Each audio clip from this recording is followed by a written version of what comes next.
नमस्कार साथियों। अनुभव की सीढ़ी चैनल में आज हम नवगीत संवेद संकलन आलाप की समीक्षा का वाचन करेंगे।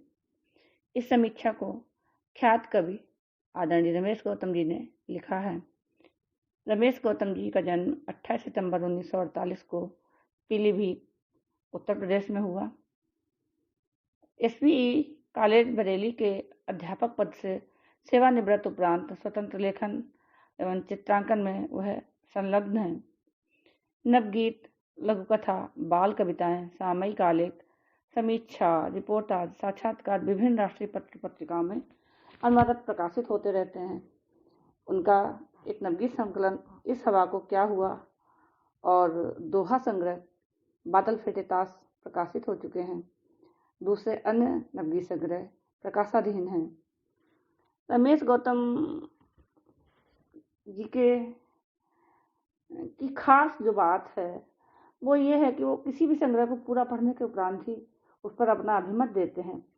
आलाप जैसे बृहद संकलन को पूरा पढ़ना और उस पर हर कवि के गीतों पर लिखना कितना श्रम साध्य कार्य है, इसका अनुमान किया जा सकता है।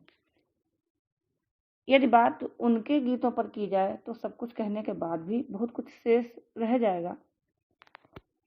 फिर भी दो शब्दों में कहा जाए तो रमेश गौतम जी के नवगीत अपने आशय में विचार पुंज है, जो जीवन राग और राग का समांगी मिश्रण है। कवि के नवगीतों में प्रयुक्त भाषा की प्रांजलता, सधे शिल्प एवं कहन का मणिकांचन योग ही नवगीतों का वैशिष्ट्य है। नटसेल में कहूँ तो इन रचनाओं के केंद्र में मनुष्यता और प्रकृति की अर्थवत्ता बहुत मूल्यवान है। भाषा और कहन में कृत्रिमता नहीं है। संप्रेषणीयता हेतु अनुभूतियों के आरोह अवरोह, शब्दचयन, प्रतीक, बिंब और व्यंजनाएं सहजता से रेखांकित होती हैं, जो पाठकीय अन्वेषण पश्चात अर्थ की गहन परतें खोलती हैं। नवगीतों के कथ्य एवं कहन, शिल्प सब कुछ विशिष्ट है। यह विशिष्ट ऐसे ही नहीं हुआ। पिता की जन संवेदना जो बाल्यकाल में ही कवि के अवचेतन में संग्रहित हुई, वो जीवन के अनुभवों व जन संपर्क के जरिए लेखन में प्रभावी ढंग से प्रस्तुत हुई है। इनके नवगीतों की विषय वैविध्यता ने प्राणी जगत और समाज के लगभग सभी आयामों को स्पर्श किया है। तो आइए अब हम रमेश गौतम जी द्वारा आलाप पर की गई समीक्षा का वाचन करते हैं। वो लिखते हैं कि हिंदी कविता की शाश्वत परंपरा में नवगीत अपने देश काल और यथार्थ स्थितियों का अनुसंधान पूर्वाग्रहों से मुक्त होकर करता है। अपनी इस कोशिश में नवगीत बहुत सी खोखली सामाजिक संरचनाओं के वाबस्ता होता है, थोपे हुए आदर्श से उभरने की चेष्टा और समकालीन यथार्थ की पैरवी करता है। नवगीत का संवेद संकलन आलाप नवगीत की इसी प्रखरता का प्रतिनिधि है। संकलन के आलेख खंड में नवगीतकार वीरेंद्र आस्तिक, राजेंद्र गौतम, रामकिशोर दाहिया और राजा अवस्थी के आलेख नवगीत की प्रासंगिकता पर व्यापक दृष्टि से प्रकाश डालते हैं। वीरेंद्र आस्तिक जी के आलेख का शीर्षक ही गीत नवगीत का काव्य का फाइन आर्ट है। अकस्मात ही पाठक का ध्यान आकर्षित करता है और उसकी पठनीयता का अंग बन जाता है। फाइन आर्ट अर्थात ललित कला, जिसके लालित्य के अभिव्रत में खड़ंग काम करते हैं, जिन्हें हम क्रमशः रूपभेद, प्रमाण, भाव, लावण्य, सादृश्य और वर्णिका भंग के नाम से जानते हैं। यदि काव्य कला की दृष्टि से समझें तो गीत नवगीत में भी यही गुण विद्यमान प्रतीत होते हैं। इस संदर्भ में पूरा आलेख हमें प्रभावित करता है तथा गीत नवगीत के पूरे वैशिष्ट से परिचित कराता है। कला में रूपभेद का शाब्दिक अर्थ विभिन्न रूपों में अंतर करना होता है। विभिन्न प्रकार की आकृतियों और उनकी विशेषताओं के भेदों से अवगत होना है। नवगीत में मिथक प्रयोग और बिंबात्मक रूपाकार अर्थ व भाव की एक अलग छवि बनाते हैं, अपनी अर्थभंगिमा से गहरी छाप छोड़ते हैं, कथ्य को घनत्व प्रदान करते हैं। कला में चक्षु और अंतर्मन द्वारा अंगत में प्रस्तुत रूप की सही पहचान रूपभेद कहलाती है। जब चित्रकार किसी आकार को रंग, तान व पोत, टेक्सचर के द्वारा ऊर्जा व अर्थ से पूर्ण कर देता है, तभी वह रूप बन पाता है। एक चित्रकार रूपभेद के द्वारा ही आकार में अपने भावों को रूप दे पाता है। धनी या निर्धन, बाल या वृद्ध, सूर्यासुर के रूप में भेद कर पाता है। प्रकांतर में यही रूपभेद नवगीत की अंतर्वस्तु में भी मुखर होता है। निराला के तोड़ती पत्थर, रमेश संजय के गीत भिड़क उतरा व अन्य बहुत से गीतों में रूपभेद की इसी मुखरता को अनुभूत कर सकते हैं। इसी तरह कला में विभिन्न आकृतियों के अनुपात का सही आकलन करना प्रमाण कहलाता है। प्रमाण चित्र का शिल्पगत वैशिष्ट्य है। नवगीत की संरचना का भी अपना शिल्प है। उसका मीटर, छंद विधान और भाषा भंगिमा उसके स्वरूप का सही प्रमाण है। उसका अपना शैल्पिक संयोजन है। इसी क्रम में भाव को देखें तो भाव चित्र का प्राण तत्व है। भाव अभिव्यक्ति ही चित्र को प्रभावशाली बनाती है। गीत नवगीत को भी उसकी भाव समृद्धि और भाव संश्रेष्ठता को महत्वपूर्ण बनाती है। पाठक या श्रोता तक नवगीत की सहज और समृद्ध भावाभिव्यक्ति हो जाए, यही उसकी दक्षता है। कला और गीत नवगीत की भाव एक जैसी ही है। इसी प्रकार भाव में लावण्य का होना भी उसकी विशेषता है। लावण्य चित्र के भावों को दीप्तिमान बना देता है। नवगीत भी अपने प्रतीक विधान से कथ्य की आंतरिक संवेदना और सौंदर्य को अभिव्यक्त करता है। सपाट बयानी से नवगीत का लावण्य क्षतिग्रस्त होता है। इसी प्रकार भारतीय कला सादृश्य के सिद्धांतों पर आधारित है। अवनींद्रनाथ ठाकुर के अनुसार किसी रूप के भाव को किसी दूसरे रूप की सहायता से प्रकट करना सादृश्य का कार्य है, जैसे खंजन से नेत्र, मछली सी आंखें आदि। गीत नवगीत में भी यही सादृश्य भाव व्यंजना हेतु उपस्थित रहता है। गीत नवगीत में प्रयुक्त हमारी शब्द शक्तियाँ इसमें महत्वपूर्ण भूमिका निभाती हैं। नवगीत की संरचना लक्षणा व व्यंजना शब्द शक्तियों पर केंद्रित है। मानवीकरण, उपमा, रूपक और अन्योक्ति अलंकारों के द्वारा सादृश्य भाव की योजना की जाती है।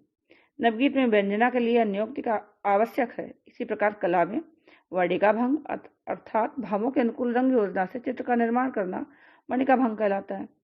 भावों के अनुकूल रंग योजना ही चित्र को प्रभावी बनाती है। गीत नवगीत में यही गुण उसकी शब्द योजना के प्रभावी संतुलन और प्रवाह से आता है। अतएव वीरेंद्र नासिक जी का आलेख अपने शीर्षक की सार्थकता सिद्ध करता है तथा गीत नवगीत की व्यापक पृष्ठभूमि को उसकी समग्रता में समझने में सहायक होता है। संकलन के दूसरे आलेख नवगीत और जातीय अस्मिता में नवगीत की कथित दृष्टि में जातीय अस्मिता से जुड़े महत्वपूर्ण संदर्भों की ओर डॉक्टर राजेंद्र गौतम जी ने ध्यान आकर्षित किया है। साहित्य से जातीय अस्मिता का लुप्त होना चिंता का विषय है। आलेख ऐसी चिंताओं पर गंभीरता से प्रकाश डालता है। उदाहरण स्वरूप आलेख को छोटा सा अंश इन चिंताओं को बखूबी करता है। यूं बात केवल अतीत की नहीं है, आशंकाएं भविष्य को लेकर भी हैं। नवगीत जब जीवन में जातीय अस्मिता को अनुपस्थित पाता है तो चिंतित होकर सत्यनारायण के शब्दों में कह उठता है, ऐसा आने वाला है, कल समय कठिन, खेल खिलौने नहीं रहेंगे, रोबोट होगा, जल प्लावन में डूबा, अक्षय वट होगा, नहीं दिखेंगे कूल किनारे नहीं पुलिन, दांत समय के होंगे, ज्यादा ही पैने, बिखरे होंगे तोते मैनों के डैने, नहीं रहेंगे कथा कहानी वाले दिन। रामकिशोर दाहिया जी का आलेख मेरी दृष्टि में नवगीत की संरचना पर प्रकाश डालता है। दाहिया जी की दृष्टि में नवगीत यानी यथास्थितिवादी सोच के विरुद्ध जो नवता को अपने अंदर स्वीकार कर लोक जीवन की समग्र सच्चाइयों को चित्रांकित करते हुए अपने अंदर आवश्यक काव्य तत्व के साथ भाव और विचारों का बराबर संतुलन बनाकर जो विधा अपनी अभिव्यक्ति दे उसे नवगीत कहते हैं। नवगीत को गीत से अलग उसकी नवता, कहन, शैली, कथ्य शिल्प, छंद, प्रतीक, बिंब, समय सापेक्षता के कारण किया जाता है। वे नवगीत में नव विशेषण पर भी अपना दृष्टिकोण स्पष्ट करते हैं कि नवता कोई ओढ़ने की वस्तु नहीं है, वह मनुष्य के अंदर से चिंतन के साथ प्रस्फुटित होती है। कहा जा सकता है कि नवगीतकार ने नव विशेषण को सार्थक करने के लिए नए भावबोध एवं शिल्प को स्वीकार किया है। आलेख खंड के अंतिम क्रम में राजा अवस्थी जी का आलेख नवगीत क्या है, नवगीत के कथ्य और शिल्प के विभिन्न पक्षों पर प्रकाश डालता है। उनका मानना है नवगीत ने अपनी लंबी यात्रा में अपनी उपस्थिति की सार्थकता सिद्ध की है। समकालीन युगबोध की अभिव्यक्ति ही नवगीत कविता कही जाएगी। धरोहर खंड में नवगीत के पुरोधा कवि डॉक्टर शंभुनाथ सिंह के दो नवगीत अतीत से वर्तमान तक पहुंचने का सेतु बनाते हैं। नवगीत के प्रतिष्ठापन में उनका अविस्मरणीय योगदान है। वे भारतीय जीवन मूल्यों के संरक्षक, सामाजिक यथार्थ के प्रवक्ता और छंद के पक्षधर रहे हैं। डॉक्टर शंभुनाथ सिंह के दोनों नवगीतों में यह वैशिष्ट समग्रता के साथ उभरता है। ठाकुर प्रसाद सिंह ने बंसी और मादल संग्रह के माध्यम से नवगीत को प्रतिष्ठित करने में महत्वपूर्ण भूमिका निभाई है। भाषानुवर्ती नवीन छंद विधान की योजना से नवगीत के विकास की संभावना को नई दिशाएं दी हैं व लोक जीवन को नवगीत में पिरोया है। संग्रह के दोनों नवगीतों से लोकमानस की आंतरिक अभिव्यंजना व्यक्त होती है। उमाकांत मालवीय नवगीत आंदोलन के सारथी कवि हैं। उनके नवगीतों में जनबोध प्रबल वेग के साथ उपस्थित है। इस परिप्रेक्ष्य में मालवीय जी का एक नवगीत सहसा ही याद आ जाता है। आंसुओं की कमी क्या, जो गैस छूटे, उफ अजब कानून लाठी के अनूठे। पर उठाओ मात गरविला उठाओ, बीनती संगीन सूर्योदय सुनहरा। आलाप में संग्रहित उनके नवगीत अपने अर्थ गांभीर्य से देश की जनतांत्रिक स्थितियों के दुर्भाग्य की मीमांसा करते हैं। वे कहते हैं, हमें ऐसी भीड़ की जरूरत नहीं जो निष्क्रिय और तटस्थ हो, हमें एक स्फीत और सक्रिय चेतना की आवश्यकता है। भीड़ जो अंधी हो, गूंगी हो, बहरी हो, भीड़ जो बंधे हुए पानी से ठहरी हो, भीड़ जो मिट्टी के माधो की मूरत हो। उनके दोनों नवगीत जीवन मूल्यों की प्राण प्रतिष्ठा करते हैं।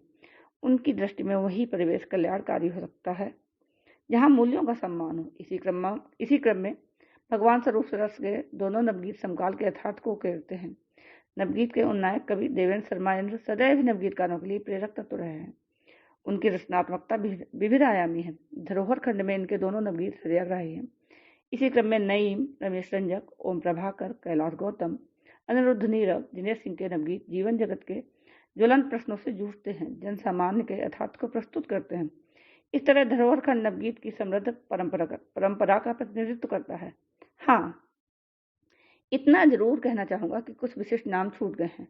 आशा है ऐसे नामों के खालीपन को अगले प्रयास में भरने की कोशिश संपादक द्वारा अवश्य होगी।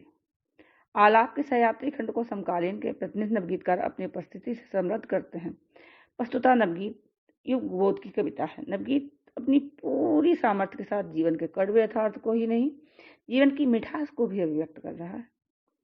सहयात्री खंड के नवगीत युगीन परिवेश की इन्हीं संवेदनाओं से स्पंदित हैं, और यही कारण है कि वह कहीं महानगरी विद्रूपताओं के गहन अंधकार में डूबता है और कहीं ग्रामीण अंधकार में डूबता है,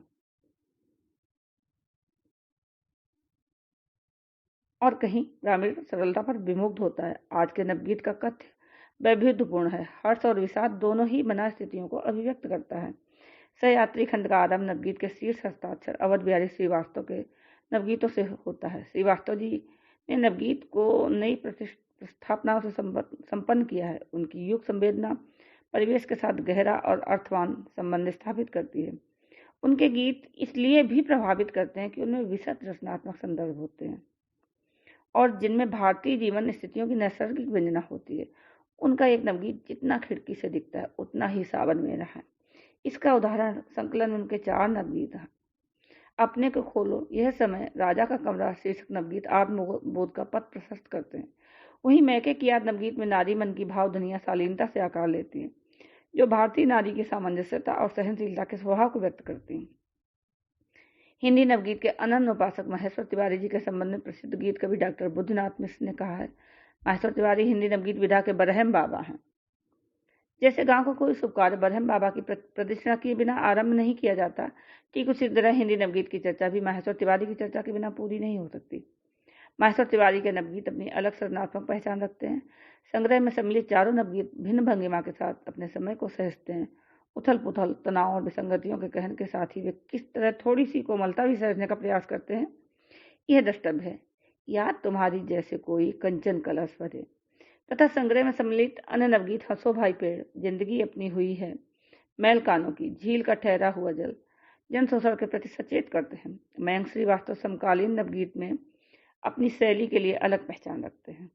संग्रह के 4 नवगीत स्वाभाविक रूप से स्थितियों का मूल्यांकन करते हैं।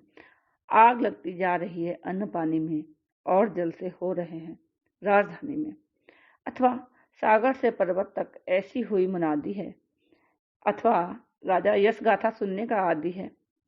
आग लगती जा रही तथा ऐसी राजधानी दे, जैसे नवगीत कटु यथार्थ और दुस्वप्नों को उजागर करते हैं। वे अपने नवगीतों में मजबूत, मुखर और संघर्षरत दिखाई देते हैं। राम कुमार कृषक जनपक्ष के कवि हैं। कृषक जी के नवगीतों की अर्थवत्ता बड़ी विस्तृत है। वे जनपीड़ा के प्रखर प्रवक्ता हैं। कुर्सियों से कुर्सियों तक ही सियासत है, क्योंकि हर कुर्सी यहाँ अब भी रियासत है। इस रियासत में हजारों दुर्ग परकोटे, बिछी खोदी सुरंगें हैं, बुर्जियां हैं 4 तो 64 तिरंगे हैं, शक्ल बदले सब कहीं बैठी अदावत है। नवगीत भारतीय राजनीति की गतिहीन परिवेश और अंधी महत्वाकांक्षाओं की पोल खोलता है, जहाँ सारे जनतांत्रिक विकल्प शून्य हो जाते हैं। रीढ़ से ही सीढ़ी, छद्म संज्ञाएं मजलूमों के बीच जैसे नवगीत इसी धरातल के हैं। शांति समुन जी मनुष्यत्व की कवित्री हैं, जिनके नवगीतों के अर्थ, संदर्भ, अस्तित्व बोध के अन्वेषक हैं, जो जड़ता पर प्रहार करते हैं और जीवन की लय गति का पोषण करते हैं। उनके नवगीत ग्राम बोध के विविध आयामी संदर्भों का प्रतिनिधित्व करते हैं। जीवन का सच्चा संघर्ष ग्रामजन ही करता है। श्रम की परिभाषा भी मजदूर और किसान की कठोर दिनचर्या से ही संपूर्ण होती है। वे क्रांति के बीज नामक नवगीत में कहते हैं, नहीं चाहिए आधी रोटी, नहीं चाहिए आधी रोटी और न जूठा भात, यह खोटी तकदीर एक दिन खाएगी ही मात। हम गरीब मजदूर भले पर अपनी लाचारी का अब गीत नहीं गाएंगे। उनके अन्य नवगीत इसी शहर में एक सूर्य रोटी पर आग बहुत है इसी भावभूमि के हैं। उनके नवगीतों में जन पक्षधरता केवल जन के यथार्थ और उसकी पीड़ा को ही नहीं करती, बल्कि उसके बदलाव के लिए जन को सामर्थ्य भी देती है। आलाप के अगले क्रम में वरिष्ठ गीतकार राम सेंगर के नवगीत अपनी संवेदनात्मक संपन्नता और जीवन के विलुप्त होती मानवीय चेतना पर गहरी चिंता व्यक्त करते हैं। कहा सुनी में रिश्ते टूटे जैसे कच्ची डोर, पक्ष विपक्ष अहम के कोरे, समझ समझ के फेर, मरे जा रहे ज्यों अंधे के, हाथों लगी बटेर, फेंक रहे कंकड़ कीचड़ में, उठती नहीं हिलोर, अथवा खुले मोर्चे सात सुबह के, चली भटकने नीड़, छोड़ असुरक्षित गौरैया, रहा घूमता हर पल मन में कोलू का पहिया, दुखती आंख थपेड़े लूके रिश्त दर्द चुआ, क्या होना इस उससे कह के, खुले मोर्चे सात सुबह के। वह अन्य नवगीत विचार, संवेदना और भाव की एकता के साथ समयगत स्थितियों पर प्रतिक्रिया करते हैं, मनुष्यता के विखंडन को रोकने की पहल करते हैं। सेंगर जी के नवगीत समय की प्रवंचना से लोहा लेते हैं। आलाप में राम सेंगर जी के नवगीतों की उपस्थिति युगीन सोच के साथ पाठकों को एक में करती है। इसी तरह 8वें दशक के महत्वपूर्ण नवगीतकार सुभाष वशिष्ठ अपनी कहन के अनोखेपन के साथ पाठक की चेतना को अपने साथ जोड़ते हैं। टेरो मत मन, बना रह जग, पंख का रचना, नई सदी जैसे नवगीत अपनी लयात्मक व्यंजना से हमें अपने साथ जोड़ते हैं। वशिष्ठ जी के नवगीतों में विसंगतियों के प्रति मुखर प्रतिरोध है, तो जीवन आसान्वित छवियां भी हैं। ओ सहस्राब्दी, ओ सदी, बरसों नए, आगमन शुभ हेतु ले, मेरी खुली बाहें, सर्व के कल्याण खातिर, दृष्टि में चाहें, ढल न जाना, पर न उनसे वक्त जो गए, वर्ष ओ नए। महेंद्र ने सर्वहारा के कवि हैं। बगावत तो होगी, हम सर्जक हैं, बेच डाली धरा की गन, माफिया ये समय। शीर्षक नवगीत चेतना के स्वर पर झकझोरते हैं। वे कहते हैं, हम सर्जक हैं, समय सत्य के नई जिंदगी को स्वर देंगे। मैली बहुत कुचैली चादर घर की मर्यादा बदलाकर इसे नहीं धोने देते हैं। मुर्दा संस्कृत के सौदागर, वे इसको जर्जर कहते हैं, हम इसमें तारे जड़ देंगे। कभी का ऐसा दृढ़ विश्वास आम जन की हताशा को संबल देता है। बतौर रचनाकार महेंद्र के नवगीतों का रेंज बहुत बड़ा है। वे हाशिए पर खड़ी जनाकांक्षा का प्रतिनिधित्व करते हैं। आमजन की पीड़ा उनके काव्य सरोकारों में मुखरित होती है। वरिष्ठ नवगीतकार योगेंद्र शर्मा का रचना संसार व्यापक है। वे सशक्त कवि और कथाकार हैं। वे समकाल के प्रतिनिधित्व नवगीत हैं। उनके नवगीतों की कथागत विविधता, सांस्कृतिक और दार्शनिक चेतना तथा शिल्पगत सौष्ठव सहसा ही पाठक को एकाग्रचित करता है। बतौर नवगीतकार उनके बिंब, मिथक और प्रतीक अर्थ की गहरी व्यंजना करते हैं। समकाल की चुनौतियों के प्रति सजग करते हैं। यथा कपिल वस्तु से श्रावस्ती तक, हाट वीथिका से बस्ती तक, सहमा सहमा नीति न्याय है, जनसाधारण निसहाय है, पाटलिपुत्र तकता रहता, गुमसुम चेहरा वैशाली का, बिंबसार के राजमहल में टूटा स्वप्न अम्रपाली का, राजतंत्र में आत्ममुग्धता हुई सुजाता है, प्रत्यक्षता मग्न राज सिंहासन खुद में, कुछ न सूझता जनहिताय है। अथवा रेत के विस्तार में भटका हुआ प्यासा हिरन, उग नहीं पाई कहीं जल से परिवर्तित किरण, इस विकल मन की व्यथा भी हो गई है तादृशी, संग खंडित बांसुरी चुप, विकल विवल मौन कनु छटपटाता है। पुरुरवा हिमजड़ित अवसन्न मनुप्रिय प्रवास, विरक्त क्या कामायनी क्या उर्वशी। इस तरह आनंद से उनके नवगीतों का तादाद में भावनात्मक स्तर पर होता है। उनके रूपाकार अद्भुत हैं, उनके सृजन का वैशिष्ट है। इन रूपाकारों में समय, समाज, व्यक्ति, परिवेश और मन के अंतर्गत अर्थवान होते हैं। क्या हो गया बंधुवर, व त्रासदी है जैसे नवगीत समय की अनसुनी अनकही चीत्कार को साथ लेकर चलते हैं। गोपाल कृष्ण शर्मा मृदुल के नवगीत सर्वहारा की परिस्थितियों का सामयिक विश्लेषण करते हैं। एक संसाधक का जीवन में तपना, टूटना, बिखरना और फिर अपनी भुजाओं पर अटूट विश्वास के साथ जीवन संघर्ष में उतरना उसकी नियति बन चुका है। नवगीतकार मृदुल के नवगीत रामकृष्णा की रूह त्रस्त है तथा सुखिया दुख में भी हंसती है। ऐसी स्थितियों की ही कटुवानगी है। यथा काहे की 26 जनवरी, काहे का 15 अगस्त है। रोग भूख कंधों पर लटके रामकृष्णा की रूह त्रस्त है। इसी तरह लोकतंत्र ने अजगर पाले व बेखौफ बदी अपने समय के यथार्थ की समीक्षा करते हैं। सशक्त नवगीतकार जगदीश पंकज अपने युग सत्य को स्वर देने वाले नवगीत कवि हैं। वे अपने समय की विसंगत स्थितियों व शोषित जन की पीड़ा से तटस्थ रहने वाली व्यवस्था के विरुद्ध नवगीतकार पंकज की शब्द भंगिमा तिरछी रहती है। वे जड़ता पर कठोर प्रहार करने वाले कवि हैं। यथा जब सच कहना है तब उलझे फूलों ताल तलैयों में, बेच रहे विश्वास स्वयं का पैसों टकों रुपयों में, अथवा हंसो स्वयं पर हंसो कि हम सब जिंदा हैं, अपने अपने सुख को सभी संभाल रहे हैं। है कितनी मजबूर हमारी जिज्ञासा, पग पग पर दम तोड़ रही है अभिलाषा। आने वाला कल होगा कितना प्यासा, कितने त्रासा शब्द गढ़ेगी अब भाषा। हंसो स्वयं पर हंसो कि हम सब हुए, अपनी ही प्रस्ताव पर पड़ डाल रहे। पंकज जी के संकलित अन्य नवगीत डाल पर बैठी चिड़ैया कूकती है तथा पी ढाई आखिर का पानी आज के संत्रस्त मनुष्य की कथा कहते हैं। उनके बिंबों में जीवन की विडंबनाएं व्यक्त होती हैं। पूर्णिमा बर्मन के नवगीत पढ़ते हुए शिल्प और संवेदना की अद्भुत जुगलबंदी देखने को मिलती है। उनके नवगीतों में जीवन आस्था की अच्छे थाती मिलती है। अनुभूतियों से बना उनका काव्य जगत आत्मशक्तियों की प्रतिष्ठा करता है। उनके नवगीतों में कठिनता को सरलता से जीतने का विधान है। एक अलग शैली के नवगीत जो संदेश देते हैं कि दुख का अपना कोई अस्तित्व नहीं होता। यह हमारी एक मना स्थिति भर है और इस मना स्थिति से बाहर निकलने के लिए आवश्यक है हम आशा का दीपक जलाए रखें। अंधकार को तिरोहित करने के लिए प्रकाश का अस्तित्व आवश्यक है। यथा जूझ कर कठिनाइयों से, कर सुलह परछाइयों से, एक दीपक रात भर जलता रहा।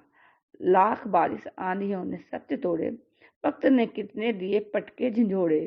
रोशनी की आस पर टूटी नहीं, आस्था की डोर भी छूटी नहीं। आत्मा में डूब करके, चेतना अभिभूत करके साधनों के मंत्र को जपता रहा।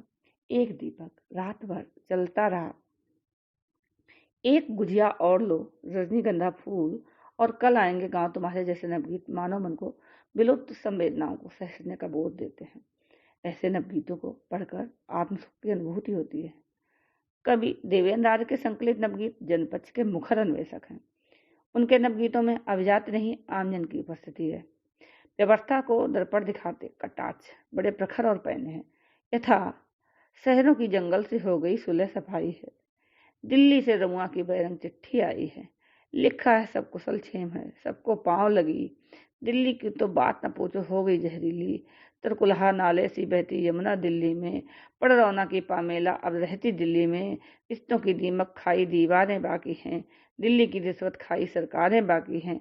दिल्ली दूजा नाम दलाली सी भी आई है। उनके चारों नवगीत अपनी अभिव्यक्ति में पग पग अपमानित उपेक्षित जन सामान्य की आक्रोश भावभंगिमा को स्वर देते हैं। संध्या सिंह के नवगीत स्त्री विमर्श की सार्थक पहल करते हैं। पितृसत्तात्मक समाज की स्त्री के प्रति संकीर्ण दृष्टि एक कटु यथार्थ है, जबकि जीवन मूल्यों की स्थापना में उसकी बराबरी की हिस्सेदारी रही है। ऐसे में कवित्री का स्वर मुखर होता है, नहीं खेलना अब यह नाटक, हे निर्देशक पर्दा डालो। तुमने मुझे केंद्र में रखकर जितने भी किरदार लिखे हैं, सबकी आंखों में प्रताड़ना, अहंकार, उपहास दिखे हैं। सभी गिराने को आतुर हैं, नहीं एक भी उद्धारक है। हे निर्देशक पर्दा डालो। कवित्री पुरुष वर्चस्ववादी मुखौटों को खूब पहचानती है। आज की नारी अपनी सामाजिक सजगता में अप्रतिम है, उसका अस्तित्व बोध कह उठता है। तुम भले पतवार तोड़ो, नाव को मझधार मोड़ो, हम अवर से पार होकर ढूंढ लेंगे खुद किनारे। त्याग देंगे गिड़गिड़ा कर आंख से आंसू बहाना, छोड़ देंगे वो लताओं सा लचीला पल पुराना। रीढ़ पर अपनी उठेंगे अब उगेंगे बिन सहारे। डॉक्टर विनय भदौरिया के नवगीतों में सरलता का सौंदर्य है।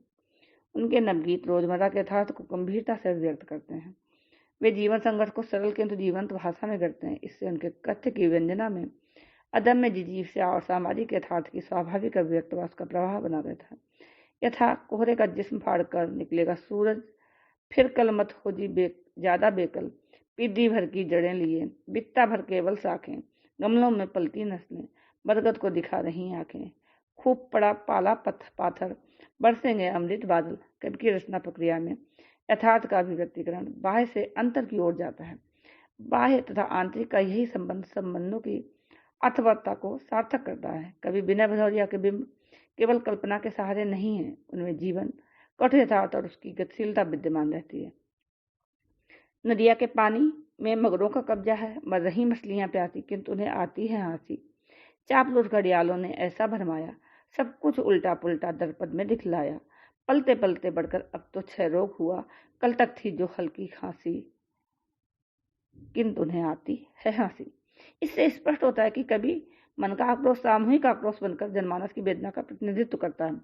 भाषा के स्तर पर कभी की शब्द योजना वेदना का विस्फोट करती है। रोजगार दो राजा साहब, व गहरी होती जाती खाई उनके अन्य प्रासंगिक नवगीत हैं। जय चक्रवर्ती समकालीन नवगीत के प्रमुख हस्ताक्षर हैं। उनके नवगीतों का कथ्य, शिल्प, संवेदना और शैली अपनी धारदार अभिव्यक्ति के लिए जानी जाती है। उनके नवगीत विसंगतियों का वास्तविक कोलाज है। यथातथ्यता, मार्मिकता और प्रतिरोध के प्रति गहरी निष्ठा नवगीतों में उनके जीवन मूल्यों का प्रतिनिधित्व करती है। तुम्हारी प्राथमिकताएं हमें मालूम है साहब, हमारा भूख से मरना तुम्हें विचलित नहीं करता। विवश लाचार आंखों को डराती है ये बर्बरता, तुम्हारी भग्न चिंताएं हमें मालूम है साहब। नवगीत में कथ्य और शिल्प की लयबद्धता, वाक्य विन्यास की सहजता, सामान्य जन की वेदना का कैसा मर्मस्पर्शी निर्वहन करती हैं कि उसकी जनबोधगम्यता विस्मित करती है। उनके नवगीतों का यही जीवन स्पंदन उन्हें जन कवि बनाता है। किसमें हिम्मत है जो पूछे अब कोई सवाल बुनियादी, अच्छे दिन के इतिहास सूरज ने बांटे हैं। घर घर में धरती अंबर सब डूबे, प्रायोजित जयकारों के स्वर में सच कहने की, सच लिखने की सहमी सहमी है आज़ादी। राम राज्य आ गया देश में, लाल किले से हुई मुनादी। जय चक्रवर्ती के नवगीतों में अस्तित्व बोध की गहनता विचरती है। उनका काव्य बोध संघर्ष मूलक है, जहाँ स्थितियों से जुड़ने की शक्ति प्रस्फुटित होती है। भारतेंद्र जी के नवगीत युगबोध की सजगता से परिपूर्ण है, सामयिक एवं शाश्वत संदर्भ साथ लेकर चलते हैं। उनकी काव्य भाषा में संवेदना की तीव्रता सामान्य जन के संताप को बड़ी सूक्ष्मता से पकड़ती है। उनके नवगीतों में जनतंत्र की अभिशप्त नियत के प्रति प्रतिरोधकता का उद्वेलन गहरा प्रभाव छोड़ता है।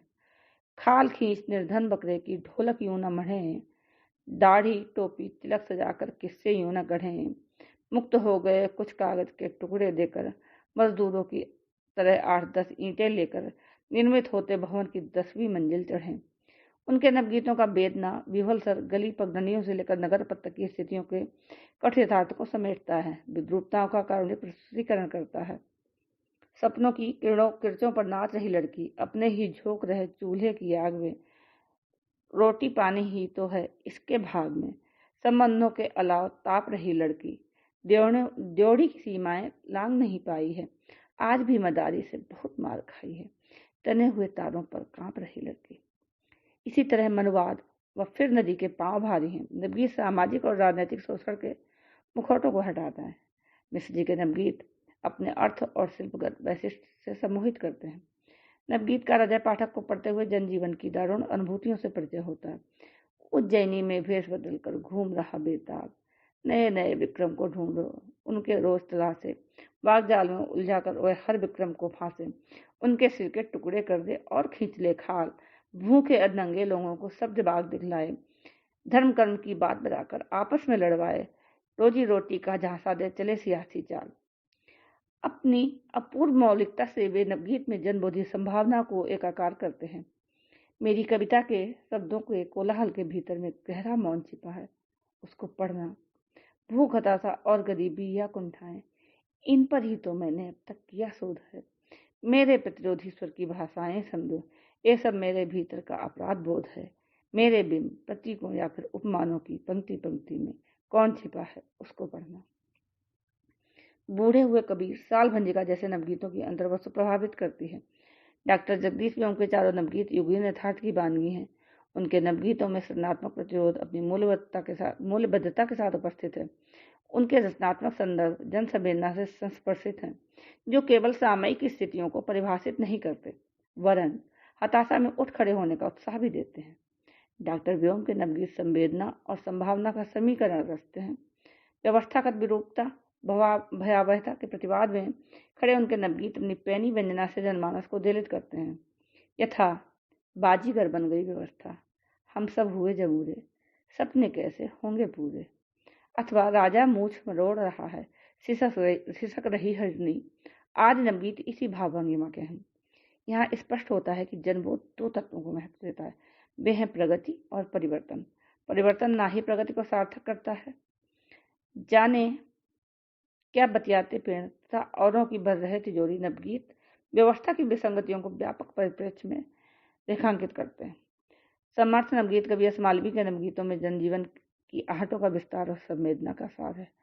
इस मालवीय के नवगीत भाषाई अभिजात को तोड़कर जनभाषा में संवाद करते हैं।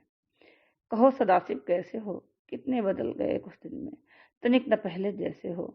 खेत और खलियान बताओ, उस दिल के अरमान बताओ, ऊंची उठी दीवारों के कितने कच्चे कान बताओ। चुरा रहे मुंह अपने से भी, समझ ना आता ऐसे हो। जुर्री जुर्री गाल हो गए जैसे बीता साल, भरी तिजोरी सरपंचों की तुम कैसे कंगाल हो गए।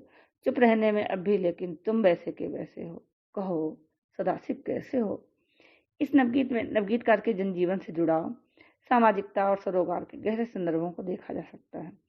अनुभूति और अभिव्यक्ति की ऐसी संगति जनमानस पर अपना गहरा प्रभाव छोड़ती है। पूरा नवगीत जनजीवन में आए विकसाव की अभिव्यक्ति है। ऐसे ही जब जैसा राजा बोलेगा सच मानेंगे, ऐसा झूठ बोलना है तथा जनतंत्र की प्रस्तावना है। नवगीत सत्ता के अहंकार को तो व्याख्यायित करते ही हैं, जिनकी यथास्थितिवादी आत्मगतता पर भी कटाक्ष करते हैं। यश जी के नवगीत जीवन के जटिल प्रश्नों को सरल बोधगम्यता के साथ प्रस्तुत करते हैं। जयकृष्ण तुषार के नवगीत अपने कलेवर में केवल विसंगतियों को नहीं पिरोते, प्रेम और प्रकृति की स्वायत्तता को भी पिरोते हैं। उनके नवगीतों में अर्थ की अंतर्लय गहरी मिठास बढ़ती है।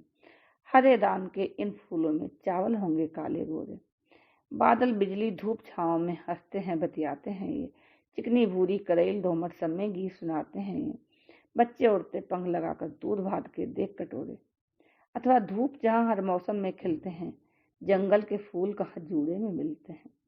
दूर प्रेम पत्रों से वक्त की किताबों से भरे हुए ख्वाब सभी शहर के गुलाबों से मौसम को गंध के कुर्ते ही सिलते हैं। रख गया मौसम सुबह अंगार फूलों पर, तथा स्वप्न गिरे औंधे मुँह जैसे नवगीत जीवन की विषमताओं की वंदना करते हैं। तुषार जी की भाषा शैली उनके बिंब प्रतीक कथ्य को भावबोध से समृद्ध करते हैं। योगेंद्र वर्मा व्योम के नवगीत जीवन संघर्ष तथा जनशक्ति को आज के संदर्भ में प्रासंगिक बनाने का प्रयत्न करते हैं। कवि की कथ्य संरचना ज्वलंत प्रश्नों को उठाने के दायित्व का निर्वाह करती है। बेरोजगारी, सामान्य जन की अपेक्षा, हताशा और रोटी के सवाल अपने पूरे परिदृश्य के साथ उनके नवगीतों में उभरते हैं। बेबस प्रश्न तमाम, मरघट वाले मंत्र, उम्मीदों से हारे लोग, जिंदा कई सवाल जैसे नवगीत मूलतः जमीन से जुड़े होने के नाते अपने समय की चुनौतियों और समस्याओं के हल तलाशने की कोशिश करते हैं। उदाहरणार्थ भूख मिली थी कल रास्ते में, बता रही थी हालत, पतली सी रस्सी पर लटके करतब दिखा रही, पीठ पेट को ज्यों रोटी का मतलब सिखा रही है उसकी आंखों में, लेकिन जिंदा कई सवाल, भूख मिली थी कल रास्ते में, बता रही थी हाल। इसी तरह मालिनी गौतम के नवगीतों में व्यक्तित होते जीवन मूल्यों की वेदना, जो स्वाभाविक भी है। जीवन मूल्य ही हमारी चेतना को प्रबल बनाते हैं। उनके नवगीत कई ऐसे सवालों को रेखांकित करने में सफल होते हैं जो आज हमसे छूट रहे हैं। झूठ दौड़ता पहन जूतियां अफवाहों की, सुविधा के दलदल में सच के चिंतन भरते उजियारों में, चमगादड़ अंधियारा बढ़ते लगी हुई अर्जी भरमाती राहों की, अथवा हाथ में है शेष कुछ चिल्लर सही के दिन, हड़बड़ाती जिंदगी एक रेल सी गुजरी, चाहतों के स्टेशन पर चार पल ठहरी, उम्र के खाली कपों में घूंट से पलछन। मालिनी गौतम की नवगीत चेतना प्रायः प्रतीकों के माध्यम से शब्द विनियोग करती है, जिससे पाठक नवगीतों का प्रकंपन मन की गहराइयों से में अनुभव करता है। उनके अन्य गीत भी प्रभावित करते हैं। भावना तिवारी के नवगीत स्त्री विमर्श के विभिन्न आयाम सृजित करते हैं। जीवन को मर्यादित रूप से संचालित करने में नारी की मुख्य भूमिका होती है। संतुलित प्रतिमान होते हैं। पुरुष का वर्चस्ववादी दंभ जब इसकी अवहेलना करता है, तब इसके अस्तित्व का आहत होना स्वाभाविक है। अस्मिता के प्रश्न पर जग मौन है, भावनाएं मर गईं, हम मात्र संबोधन जुए। जब उठाया शीश तो दुत्कार पाई, जब भरी हुंकार फटकारे मिली, स्वाभिमानी दीप जाते हैं बुझाए, मुखरता को हे धिक्कारे मिली। सभ्यता के प्रश्न पर जगमौन है, व्यवस्थाएं मर गईं, हम मात्र संशोधन जिए। रचनाकार रमेश अपने समय के मानव मूल्यों में हो रही गिरावट, नैतिकता और संस्कृति के टूटते प्रतिमानों से चिंतित है। एक कटा के नीचे जलते सिसक रहे चूल्हे सीले सीले संबंधों को निभा रहे हैं। आंखें नीचे हृदय नहीं मिलता है, लेकिन बाहों को बाहों में बीचे खेप नए रिश्तों ईआई मटकाती पुल है। मनोज जैन प्रखर नवगीतकार के रूप में जाने जाते हैं। उनके नवगीत सामयिकता का गहराई से अवगाहन करते हैं। आलाप में संकलित उनके नवगीत जहाँ पाखंड की पोल खोलते हैं, वहीं राजनीतिक विद्रूपता की सटीक व्यंजना करते हैं। अभियोजन भाभी चितलाते पीछे पाठ सपाट रहे हैं, राष्ट्र प्रेम के देकर नारे दिखा रहे हैं, दिन में तारे घर घर नफरत बांट रहे हैं, गांधी के निर्मम हत्यारे गड़े हुए मुर्दे उखाड़ कर जड़े देश की काट रहे हैं। अथवा विराजा गादी पर महाराज चंदन लेपा आजू बाजू माथे पर त्रिपुन मगध खड़े कर जोड़े ऐसा ज्यों हिरणों के झुंड थर्राती सरकार लगा दे। कहीं एक आवाज जैसे नवगीत विस्तृत फलक पर धर्म और राजनीति के गठजोड़ पर तीखा कटाक्ष करते हैं। उनकी बेधक भाषा कथ्य का संयोजन करने में भी निपुण और संप्रेषण करने में भी। अनामिका सिंह के नवगीत दृष्टि सीमा में मनुष्य के अंतर जगत और बहिर्जगत दोनों हैं। वे घर के कोने कोने में फैले विषाद की विवेचना भी करती हैं और बाहें पसारे विद्रूपताओं की भी गहरी पड़ताल करती हैं। तभी वे कह उठती हैं, शाम सवेरे शकुन मनाती खुशियों की परछाई, अम्मा की सुधाई। बड़े सदस्य उठे बुहारे कचरा कोने कोने, पलक झपकते भर देती थी नित्य भूख के दोने। जिसने बच्चे खुदे से अक्सर अपनी भूख मिटाई, अम्मा की सुधाई। अथवा मूंद कर आंखें भरोसा था किया, न बहुरे लोग के दिन। खेत चलकर आ गए चक्रोड पर और फसलों ने रखा व्रत निर्जला। रेंगती मुंसिफ के जूना कान पर, दांव बदले चांदियों सोडस कला। न्याय पैताने डुलाता है चवर, न टरते शोक के दिन, न बहुरे लोक के दिन। कवित्री के सरोकार पूरी तरह सामाजिक हैं। लोकतंत्र में भी सामंतवादी मानसिकता का वर्चस्व कवित्री की चिंता में है, जो उनके नवगीतों में झलकती है। बीती सदियां कुएं जगत पर गंगी खड़ी उदास, मिटी न जोखू प्यास। छल से बल से सामंतों के रहा सदा आधीन, मंद हुई कब गति शोषण की, हुआ दीन अति धूइन। हर विमर्श के नाम दमन का बढ़ता रहा परास, मिटी न गंगी प्यास। संकलन में मधु शुक्ला बोझ सदी के ढोए जैसे नवगीत से अपनी सशक्त उपस्थिति दर्ज करती हैं। धनिया आज भी पीड़ित ग्रामीण जनमानस की व्यथा कथा को कहने वाला प्रतिनिधि चरित्र है, जिसकी उपस्थिति से शोषण की हर अनकही कथा व्यंजित होती है। विश्वासों की दर की गागर अब किस काट डुबोए, सोच रही धनिया किसके कांधे सिर धरकर रोए। फुर्र हुए आशा के पंछी, मौन हुई सब डालें, लौट रही अनसुनी पुकारें, पत्थर हुए सिवाले। तार तार तन की चादर क्या धोए और निचोए। आलाप में संकलित अक्षय पांडे के बुद्ध और बंदूक रूपम झा के हम जान गए हैं। मोहित लांबा के आग पहले से लगी है, वह रमन त्यागी के तिल्ली जान रही है जैसे नवगीत प्रभावित करते हैं। आलाप को संपादित और संयोजित करने में संपादक द्वय अनामिका सिंह और मनोज जैन ने निश्चय ही अथक श्रम किया है। ऐसे संवेद संकलन नवगीत यात्रा के साक्षी भी बनते हैं और नवगीत के नवागंतुकों के लिए प्रेरणा के स्रोत भी बनते हैं। आलाप नवगीत के प्रति अपने दायित्व निर्वहन से हमें आश्वस्त करता है। संकलन में मेरे भी 4 नवगीत संकलित हैं, जिन पर टिप्पणी विद्ध पाठकों के द्वारा ही उचित होगी। इस संकलन का प्रकाशन सुविधा